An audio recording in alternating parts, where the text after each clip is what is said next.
All right, good morning, everybody. Mike Bakke, Princetontrader.com, here with your Friday Jobs Morning Pre-Market Webcast. Okay, so where do we stand? What do we got?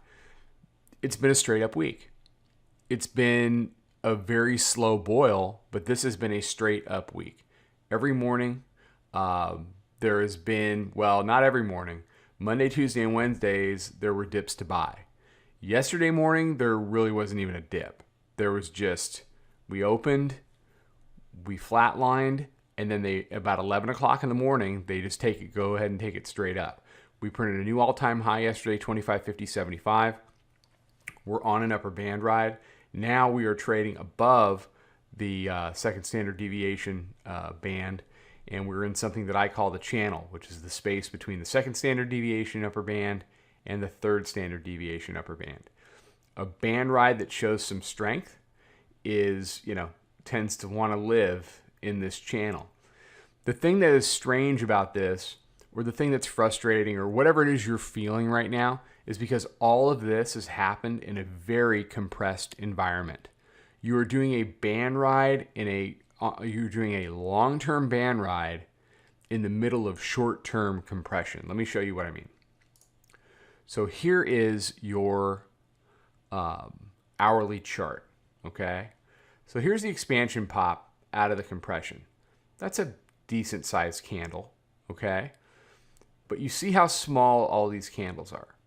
And I want you to have this in mind when I take this chart over to the left, okay?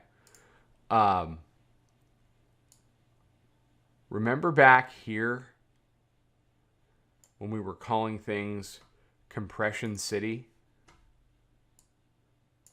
Look at the size of these candles. Just as a general proposition. Fast forward that to now, okay? Here's some nice movement. These were the spikes. Look at them now. That's what's made this week so difficult. Right there. These are hourly candles. It looks like a 5-minute chart at 2 in the morning. That's the difference. That's whatever it is you're feeling, that frustration is born out of how small these hourly ranges are, okay? So understand, have some self-awareness about what's happening, okay? So basically you're getting these little nano compression and a pop, except it's not nano compression. Those are like 10 hourly candles. Pop for a couple of hours, compression for another 10 hours, pop, compression for 10 hours, okay? That's what makes this hard. Because in the 10 hours of compression, you can come up with every excuse in the book about why this is the top. And that's why it keeps squeezing to the upside. If you have 10 hours to stare at a screen and think about what it's going to do, you will talk yourself into a top. I did that on Wednesday, and I ended up missing the up move on Wednesday. I tried a short at the open on Thursday because Jack had some trendline resistance, and it was a decent setup. I will always take good setups, always. But if it doesn't work, I'm going to dump it and get long, which is what I did. So we did 42 up to 50 and change. But the thing is, understand the environment that you're trading in. So 8:30. We have jobs. Don't game jobs.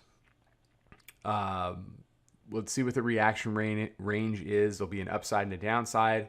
Either you're making lower highs versus the top of that range or higher lows versus the bottom. You'll get a breakout or a breakdown.